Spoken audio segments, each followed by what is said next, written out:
فخرج علی قومہ، بس نکلا وہ قارون اپنی قوم پر، یعنی اپنی قوم کے سامنے،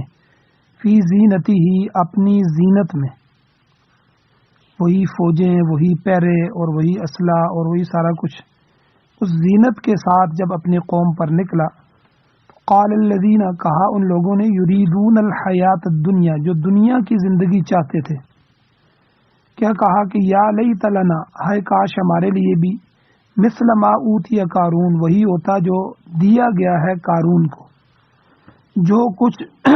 قارون کو دیا گیا ہے ہمارے لیے بھی وہی ہوتا۔ انہ لذو حظ عظیم، وہ البتہ بڑی خوش قسمتی والا ہے۔ وقال الذین، اور کہا ان لوگوں نے، اوت العلم، جن کو علم دیا گیا تھا، کہ ویلکم، خرابی ہے تمہارے لیے، ثواب اللہ خیر لمن آمن وعمل صالحا، اللہ کا عطا کردہ اجر بہتر ہے، لمن آمن، اس شخص کے لیے جو ایمان لایا، وعمل صالحا، اور نیک عمل کیے، ولا یلقاها الا الصابرون، اور نہیں دی جاتی یہ بات مگر صبر کرنے والوں کو۔ پھر اللہ فرماتے ہیں، فخسفنا به، ہم نے دسا دیا اس قارون کو، وبدارہ، اور اس کے گھر کو، الارض، زمین میں، فما کان له، پس نہیں تھی اس قارون کے لیے، کوئی من فئۃ، کوئی ایسی جماعت، کوئی ایسا گروہ، کہ ینصرونہ، کہ وہ گروہ، وہ لوگ اس قارون کی مدد کرتے، من دون اللہ، اللہ کے سوا، وما کان، اور نہیں تھا وہ قارون بھی، من المنتصرین، بدلہ لینے والوں میں سے۔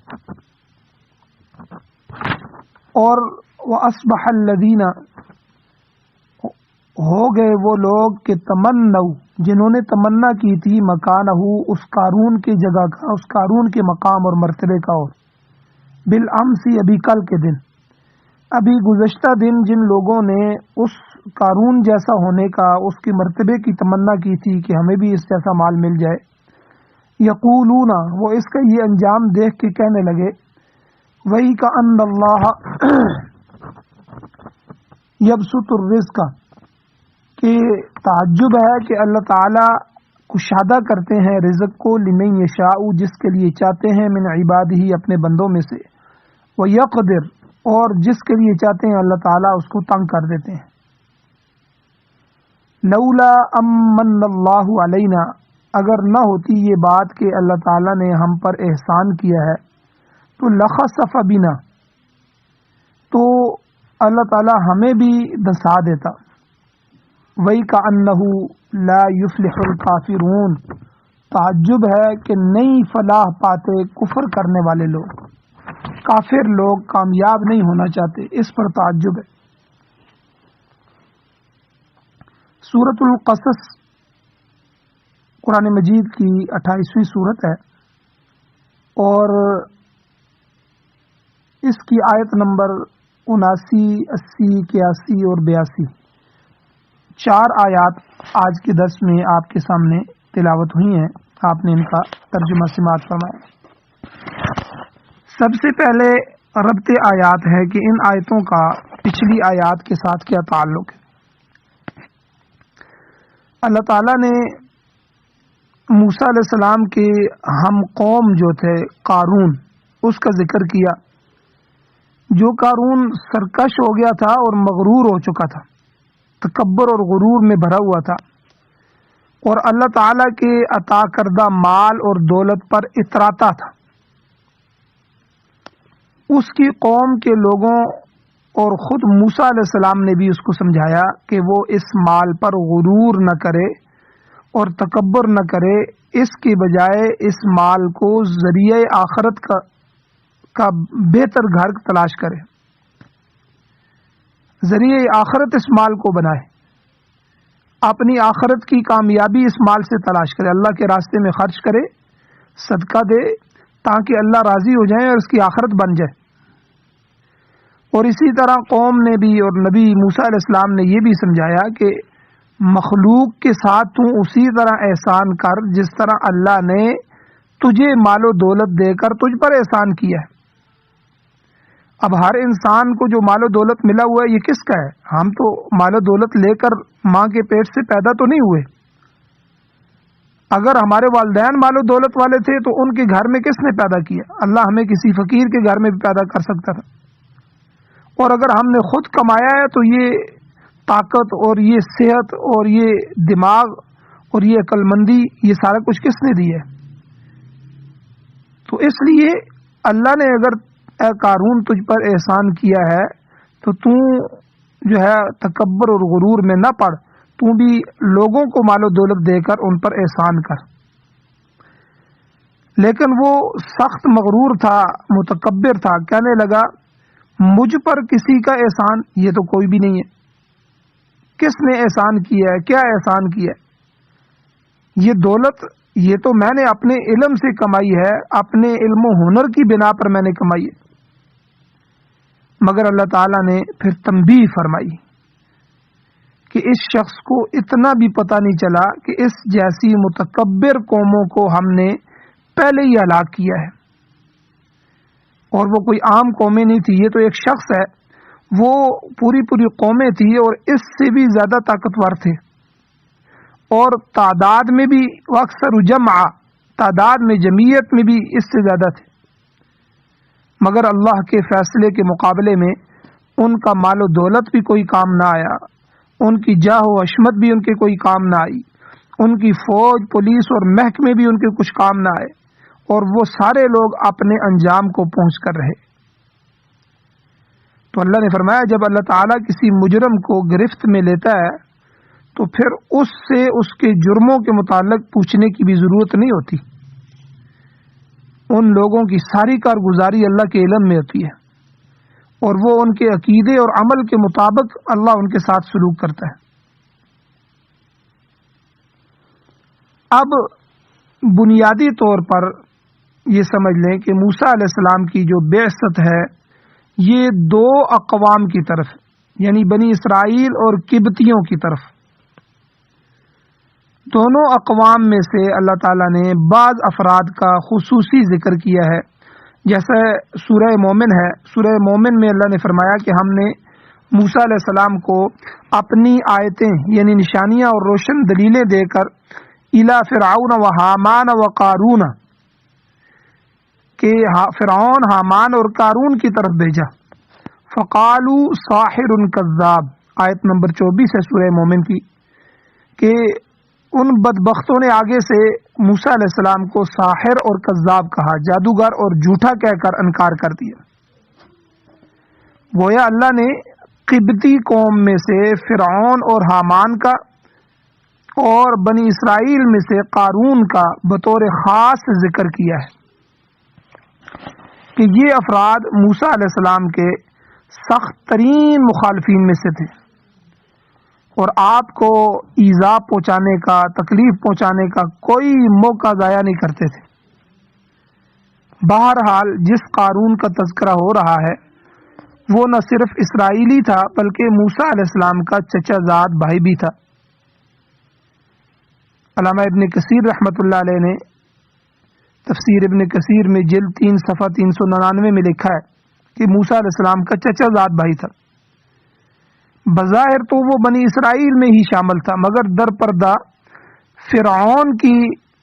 ایجنٹی، اس کے ایجنٹ ہونے کا فرض انجام دیتا تھا۔ تو یہ شخص موسیٰ علیہ السلام سے حسد اور عداوت رکھتا تھا، اور جب آپ علیہ السلام نے اسے زکوٰۃ ادا کرنے کے لیے کہا تو اس کے عناد میں، اس کے بغض اور دشمنی میں مزید اضافہ ہو گیا۔ اور مفسرین نے لکھا ہے کہ فرعون کی غرقابی کے بعد، جب فرعون غرق ہو گیا، اس کے بعد بھی یہ شخص صحرائے سینا میں اپنی قوم کے ساتھ ہی تھا۔ تورات نازل ہوئی تو یہ اس کو بھی پڑھتا تھا، مگر اندر ہی اندر موسیٰ علیہ السلام سے عناد بھی رکھتا تھا۔ میں نے کل کے درس میں اس کی مثال اسی طرح دی تھی کہ جس طرح عبداللہ ابن ابی منافق جو تھا کہ وہ مسلمان تو ہو گیا، کلمہ بھی پڑھتا تھا، حضور کے ساتھ بیٹھتا تھا، قرآن مجید کی تلاوت بھی کر لیتا تھا، اور نمازیں بھی حضور کے پیچھے پڑھتا تھا، لیکن اندر ہی اندر حضور علیہ الصلوۃ والسلام سے جلتا بھی تھا، اسی لیے تو منافق تھا۔ تو موسیٰ علیہ السلام کی قوم میں قارون کی مثال یہی تھی۔ اس کے علاوہ مفسرین اکرام فرماتے ہیں کہ قارون اور ابو لہب ان دونوں کے حالات ایک دوسرے سے ملتے جلتے ہیں۔ قارون موسیٰ علیہ السلام کا چچا زاد تھا، تو ابو لہب حضور علیہ السلام کا حقیقی چچا تھا۔ جس طرح قارون دولت مند تھا، اسی طرح ابو لہب بھی اپنی برادری کا رئیس آدمی تھا، سردار آدمی تھا، دولت مند آدمی تھا۔ اور قارون اور ابو لہب دونوں حد درجے کے کنجوس آدمی تھے، اور قارون نے موسیٰ علیہ السلام کی مخالفت کی تو ابو لہب نے حضور علیہ السلام کی مخالفت میں ایڑی چوٹی کا زور لگا دیا، اور انجام کے اعتبار سے قارون کو تو اللہ تعالیٰ نے زمین میں دھنسا دیا۔ البتہ ابو لہب طاعون جیسی کبھی اور بری بیماری میں مبتلا ہو کر ہلاک ہوا، اور اس کے جسم سے اتنی بدبو آتی تھی کہ کوئی بھی اس کے قریب نہیں جاتا تھا۔ پھر بعض حبشی غلاموں نے اس کو اٹھایا اور رسیوں کے ساتھ گھسیٹ کر، یعنی انہوں نے بھی ہاتھ نہیں لگایا، رسیوں کے ساتھ گھسیٹ کر ایک گڑھا تھا، اس گڑھے میں پھینکا اور وہاں دفن کر دیا، اوپر سے مٹی ڈال دی۔ تو اس ابو لہب بدبخت کے بڑے بڑے ساتھی ابو جال وغیرہ وغیرہ یہ جنگ بدر میں مارے گئے تھے، تو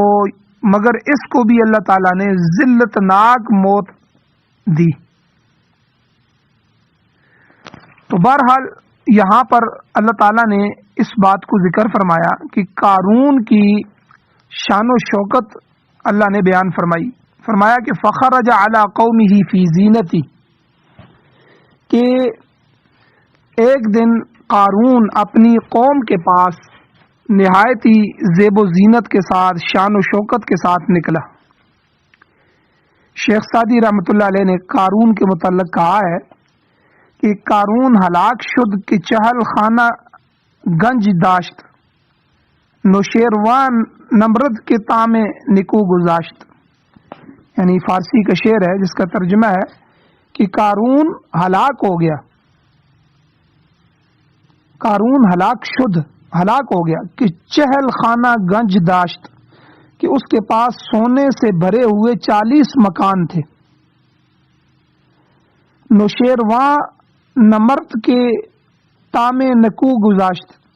اس کے برخلاف جو نوشیرواں تھا وہ عادل تھا اور اس کا نام ہمیشہ یاد رکھا جائے گا۔ تو فرمایا کہ ایک دن قارون بڑی شان و شوکت کے ساتھ، فوجوں کے ساتھ، اپنے باڈی گارڈوں کے ساتھ وہاں سے باہر نکلا، کسی تقریب میں جانا ہوگا،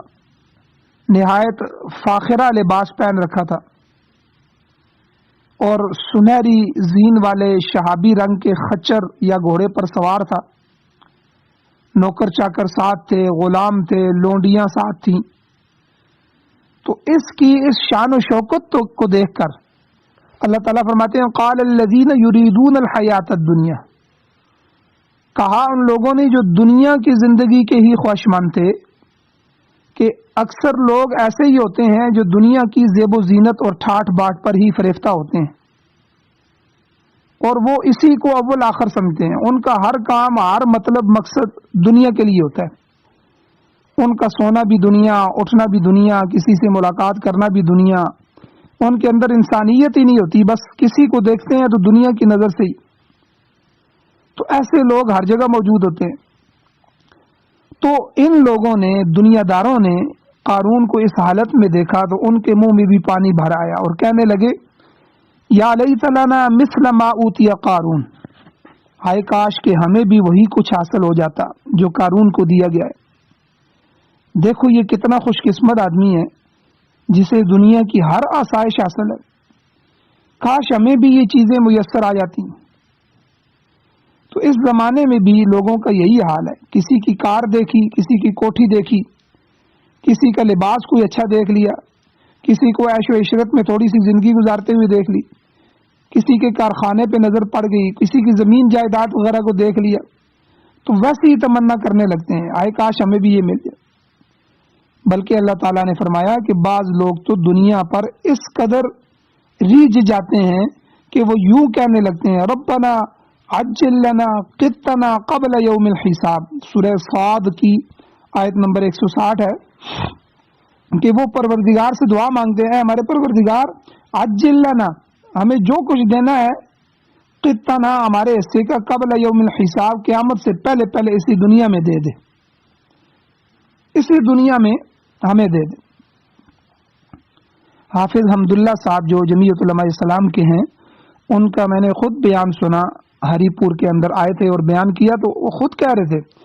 کہ اسمبلی کے اندر ایسے ایسے لبرل اور آزاد اور عیاش اور فحاش قسم کے کینڈیڈیٹ، ان سے ہماری ملاقات ہوئی تو وہ کہتے ہیں تم کس جنت کی بات کرتے ہو، اسمبلی میں ہمیں بھی کھانے دو، خود بھی کھاؤ، اور ہمارے پیٹ بھرنے میں اور مال جمع کرنے میں سب سے بڑی رکاوٹ تم مذہبی لوگ، یعنی تمہاری وجہ سے ہم بھی کچھ نہیں کر سکتے، یہ حلال حرام اور سود نہ کھاؤ اور رشوت نہ کرو اور فلاں نہ کرو، کہ تمہیں جنت چاہیے تو تم جنت میں چلے جاؤ لیکن ہمارا راستہ تو نہ روکو۔ یعنی ایسے بدبخت لوگ یہ ابھی بھی ہماری اسمبلیوں میں، جن کو ہم منتخب کرتے ہیں اور اوپر بھیجتے ہیں، تو یہ میں نے خود ان کی زبان سے سنا۔ تو یہاں بھی اللہ تعالیٰ نے سورہ صاد کی جو آیت ہے اس میں اللہ نے فرمایا کہ ایسے بدبخت لوگ مجھ سے دعا کرتے ہیں ربنا، اے ہمارے پروردگار عجل لنا قطنا قبل یوم الحساب، ہمیں جو کچھ بھی دینا ہے قیامت سے پہلے پہلے اسی دنیا میں دے دے۔ ایسے لوگ لازماً آخرت کو پس پشت ڈال دیتے ہیں۔ تو موسیٰ علیہ السلام کی قوم کے بھی بعض لوگ جو تھے اسی طرز کے، اسی دنیا کے چاہنے والے، انہوں نے بھی قارون پر رشک کیا اور کہنے لگے انہ لذو حظ عظیم، بے شک وہ تو بڑا خوش قسمت آدمی ہے، بڑے حصے والا ہے،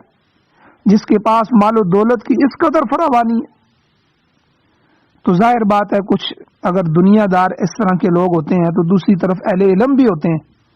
علماء بھی ہوتے ہیں۔ تو علماء نے کیا کہا، قال الذین، اللہ کہتے ہیں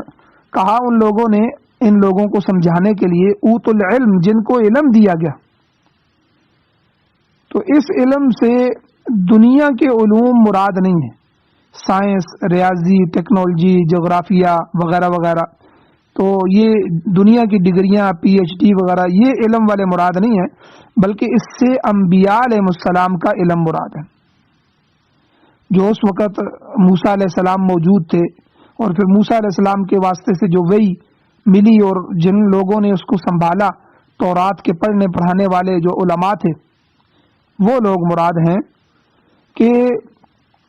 انہیں وحی کے ذریعے حاصل ہوتا ہے علم انبیاء کو، اور پھر یہ علم اللہ تعالیٰ کے دین اور شریعت اور احکام پر مشتمل ہوتا ہے۔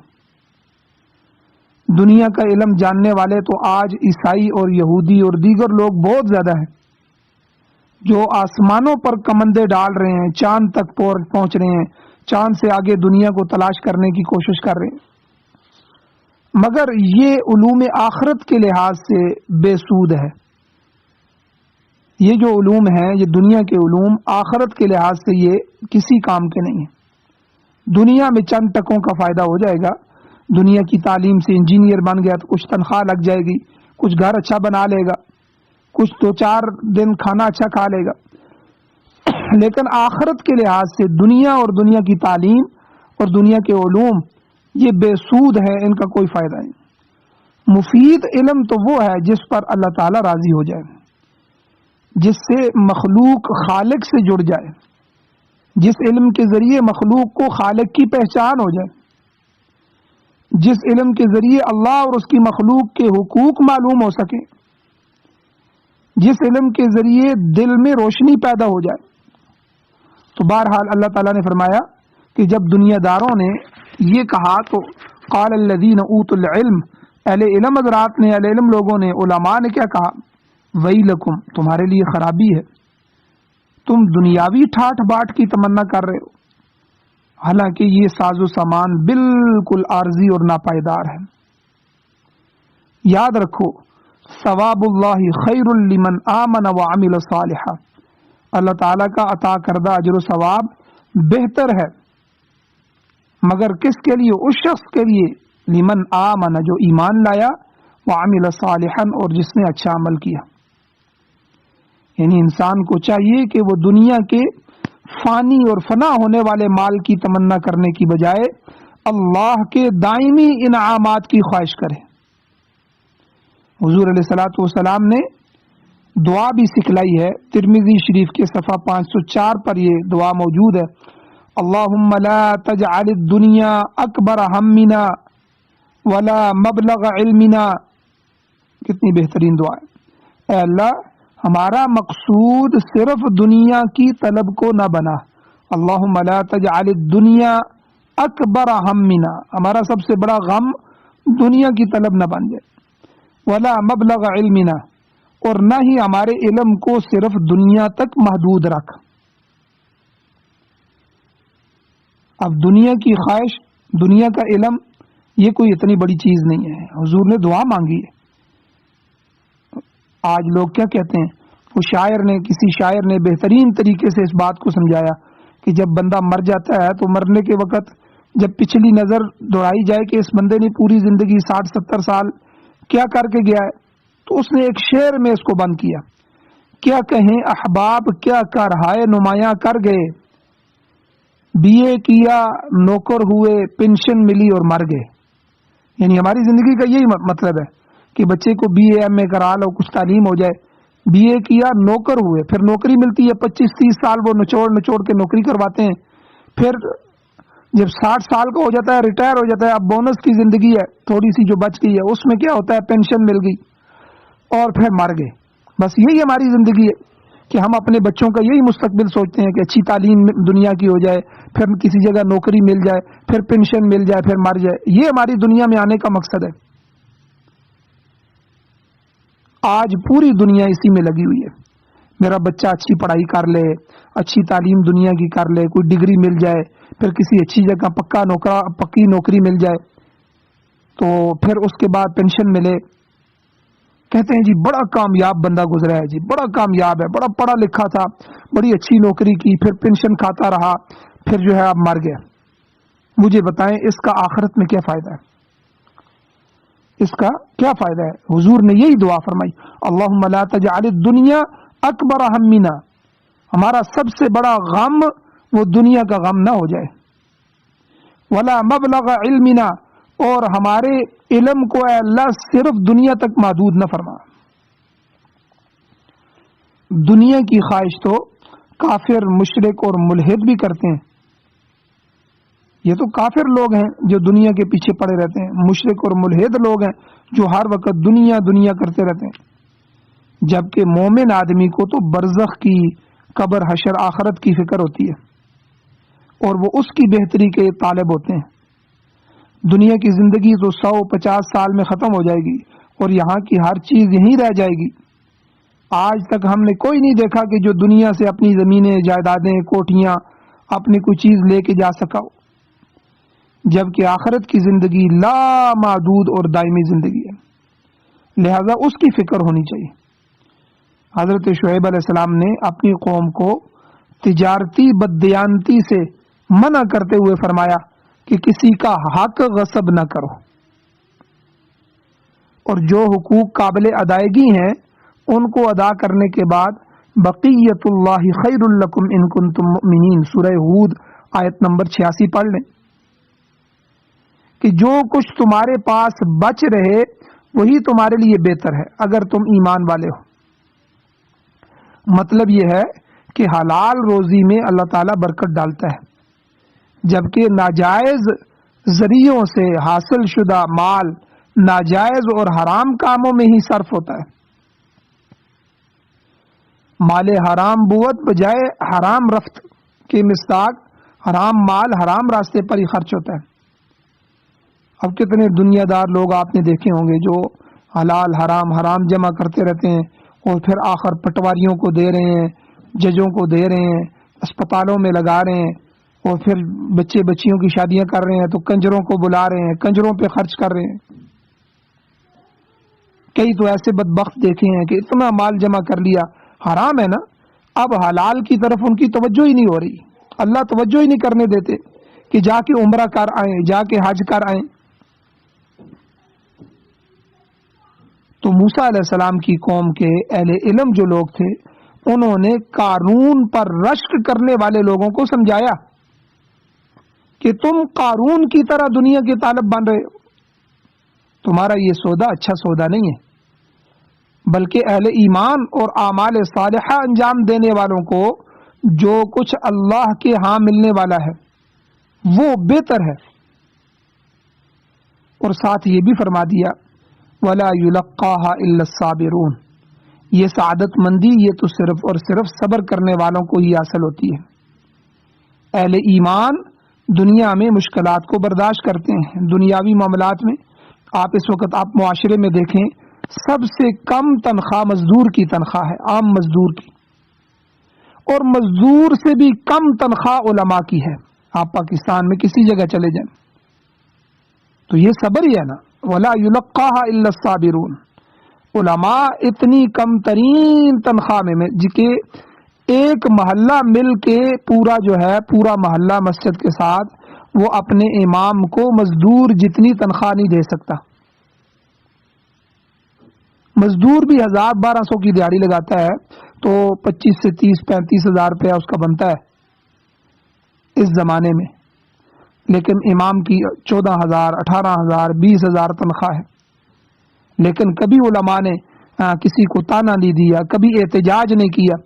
بلکہ اللہ کو دین کو لے کے چل رہے ہیں، برداشت کر رہے ہیں، صبر کے ساتھ اپنی زندگی گزار رہے ہیں، اپنی اولادوں کو بھی قرآن پڑھا رہے ہیں۔ تو اہل ایمان وَلَا يُلَقَّاهَا إِلَّا الصَّابِرُونَ، اللہ نے فرمایا کہ یہ چیز صبر کرنے والوں کو ملتی ہے کہ وہ مشکلات کو برداشت کرتے ہیں، ایمان اور نیکی کی دولت کماتے ہیں، دنیا کی آرزو نہیں کرتے، تان و تشنیع برداشت کرتے ہیں، ہر بندہ تانے دے رہا ہے، تشنیع کر رہا ہے، بھوک اور پیاس کو برداشت کرتے ہیں، عبادت اور ریاضت میں مشقت اٹھاتے ہیں، مال اگر ہے تو اس مال کو صحیح مقام پہ خرچ کرتے ہیں، لہذا وہ اللہ کے بے پایاں انعامات جو ہیں ان انعامات کے مستحق ٹھہرتے ہیں۔ اب قارون نے ایک سازش کی، مفسرین اکرام بیان کرتے ہیں، امام طبری رحمۃ اللہ علیہ نے بھی جلد 20 کے اندر صفحہ 116 سے 118 تک یہ واقعہ بیان کیا، قارون کی سازش کو بیان کیا کہ قارون کی جو ہلاکت ہوئی ہے یہ ہلاکت موسیٰ علیہ السلام کے خلاف ایک سازش کرنے کے نتیجے میں ہوئی، کہ موسیٰ علیہ السلام نے جب اس کو کہا کہ اللہ نے تمہیں دیا ہے تو اللہ کے راستے میں زکوٰۃ بھی دو، اس پہ جو حصہ فرض ہے وہ ادا کرو، تو پہلے ہی وہ موسیٰ علیہ السلام سے غصے میں تھا، بغض اور عناد میں تھا اور تکبر میں اکڑ رہا تھا، تو اب جب موسیٰ علیہ السلام نے مال مانگا اللہ کے راستے میں اللہ کے حکم سے، تو اب یہ مزید بھڑک گیا اور اس نے ایک سازش کی۔ تو وہ ہوا کس طرح؟ ہوا یہ کہ ایک موقع پر موسیٰ علیہ السلام لوگوں کے سامنے تعزیراتی احکام بیان کر رہے تھے، مثلا کہ جس نے چوری کی اس کے ہاتھ کاٹ دیے جائیں گے، جس نے زنا کا ارتکاب کیا تو اس کو درے مارے جائیں گے یا سنگسار کر دیا جائے گا۔ سنگسار یعنی سنگ مار مار کے، پتھر مار مار کے اس کو مار دیا جائے گا۔ قارون کسی ایسے ہی موقع کی تلاش میں تھا، اس نے اپنے ساتھیوں سے مل کر ایک سازش تیار کی اللہ کے پیغمبر کے خلاف، کہ ایک فاحشہ اور بدکار اور بری عورت اس کو سونے کا تھال بھر کر دیا، اتنا بڑا سونا، اور مقصد کیا تھا کہ وہ عورت مجمع عام میں جب موسیٰ علیہ السلام یہ بیان کر رہے ہوں، تعزیرات بیان کر رہے ہوں، تو موسیٰ علیہ السلام پر نعوذ باللہ بدکاری کی تہمت لگائے۔ چنانچہ اسی طرح ہوا، موسیٰ علیہ السلام لوگوں کے سامنے اللہ کی طرف سے ہدایات بیان کر رہے تھے، تعزیرات بیان کر رہے تھے، تو جب زنا کی حد بیان کر رہے تھے کہ جو زنا کرے گا تو میری شریعت میں اس کو درے مارے جائیں گے یا سنگسار کیا جائے گا، تو چنانچہ اس موقع پر اس عورت کو بلایا گیا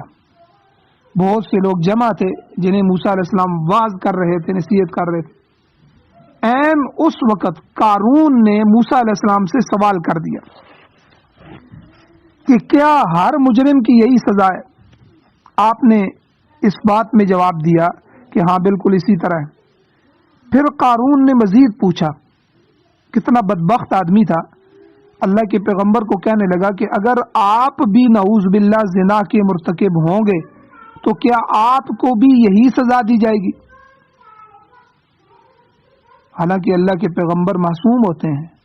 اللہ ان سے گناہ نہیں ہونے دیتا، اور لیکن بدبخت تو ہر جگہ موجود ہوتے ہیں۔ تو موسیٰ علیہ السلام نے تصدیق کی، انہوں نے کہا کہ ہاں اگر اللہ کا پیغمبر بھی زنا کرتا ہے بالفرض نعوذ باللہ تو اس کے لیے بھی حکم اللہ کا یہی ہے۔ اب اتنے میں اس فاحشہ عورت کو اشارہ کیا گیا جس نے عام مجلس کے دوران لوگوں کے سامنے آ کر موسیٰ علیہ السلام پر بدکاری کا الزام لگا دیا کہ اے موسیٰ آپ نے میرے ساتھ بدکاری کی ہے۔ اب اس اچانک حملے سے موسیٰ علیہ السلام سخت پریشان ہوئے، وقت کا پیغمبر ہے اور لوگوں کو واعظ کر رہا ہے، اور واعظ بھی ابھی اسی پہ کر رہا ہے، اور عورت کھڑے ہو کے اعلان کر دیتی ہے۔ مگر اللہ نے آپ علیہ الصلاۃ والسلام کو ہمت عطا فرمائی۔ آپ نے اس عورت کو قریب بلایا اور فرمایا تجھے قسم ہے اس ذات کی جس نے مجھ پر تورات نازل فرمائی ہے،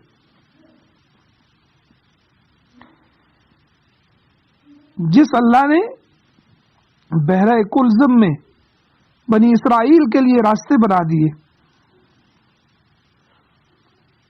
جس اللہ نے فرعون کو غرق کر دیا، سچ سچ بتاؤ کہ تم نے یہ الزام کیوں لگایا ہے؟ اب وہ عورت گھبرا گئی، تو گھبرا کر آخرت کی فکر اس کے دل میں آ گئی، تو حق کہنے پر مجبور ہو گئی۔ اس نے کہا کہ قارون اور اس کے ساتھیوں نے روپے پیسے اور سونا دے کر اس سے یہ الزام لگوایا ہے، اس نے لگایا نہیں، اس سے لگوایا گیا۔ جب حقیقت واضح ہو گئی تو موسیٰ علیہ السلام منبر سے نیچے اتر آئے اور نہایت گریہ زاری کے ساتھ رو رو کے اللہ تعالیٰ کے سامنے دعا کی کہ اے میرے پروردگار یہ لوگ حد سے گزر گئے، کسی کو تنگ کرنے کی، تانا دینے کی ایک حد ہوتی ہے، اے اللہ یہ حد سے گزر گئے ہیں، اب تو ہی ان سے انتقام لے۔ چنانچہ اسی مجلس میں لوگ جمع تھے، اللہ تعالیٰ کے قہر و غضب کا حکم آ گیا۔ اللہ نے زمین کو حکم دیا کہ اے زمین ان کو نگل لے، اپنے اندر لے لے۔ چنانچہ موسیٰ علیہ السلام نے اعلان کیا کہ جو شخص قارون کی اس کمینگی والی حرکت کو ناپسند کرتا ہے وہ اس سے الگ ہو کر ہمارے ساتھ شامل ہو جائے، کیونکہ اب اس پر خدا کا عذاب نازل ہونے والا ہے۔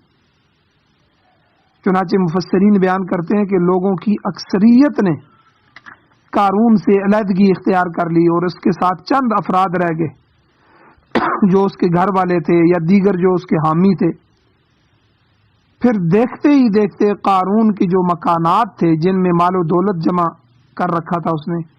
وہ زمین میں دسنے لگے،